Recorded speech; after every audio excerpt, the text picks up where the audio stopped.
This clip is sponsored by Med Travelers. If you're an SLP interested in travel therapy, visit medtravelers.com to get started. Can you go over maybe, let's talk about 3 to 5 of different activities of things that you really love and can share with our listeners? Sure. So, shameless plug, I have 9 coloring books that I have developed. Yes.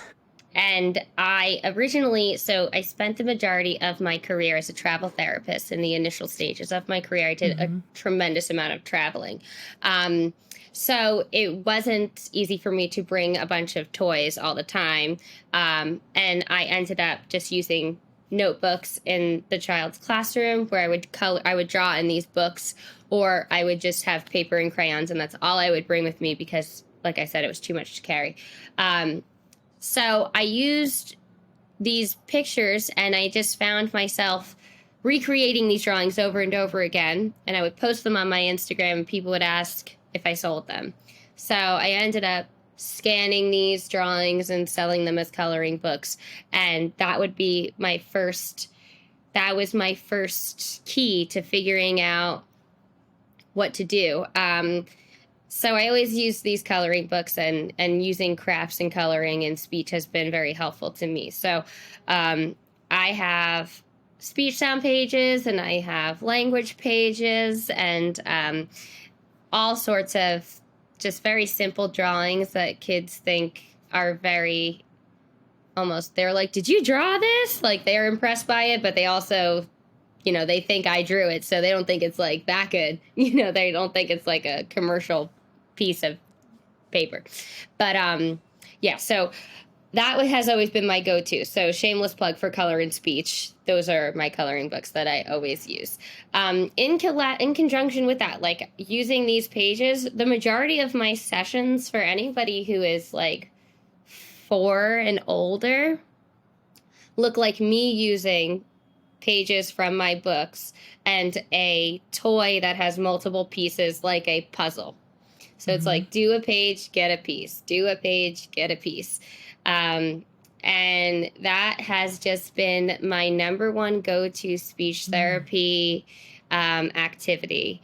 My number 2 is I love actually neck and neck minimal pairs and multisyllabic words.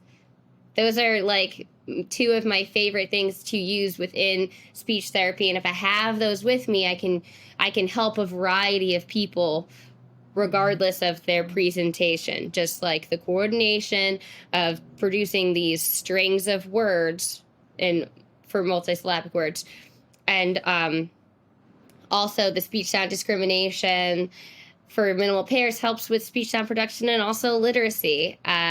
So I feel like those 2 are always just great things to have in my bag and using those in my therapy.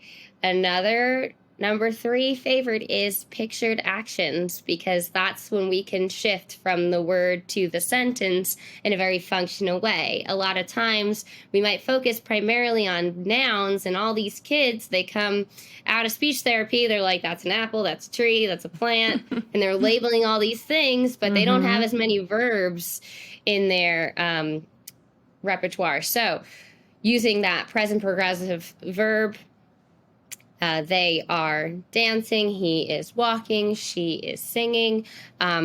You get to work on syntax, morphology, articulation, because that is a great one for anybody who's got any sort of interdental or lateralized lisp happening. So yeah, my coloring pages with pieces of a toy. I like to have minimal pairs, pictured actions, and multisyllabic words. And that's all for like 4 and up. Okay. For my younger ones, it's different.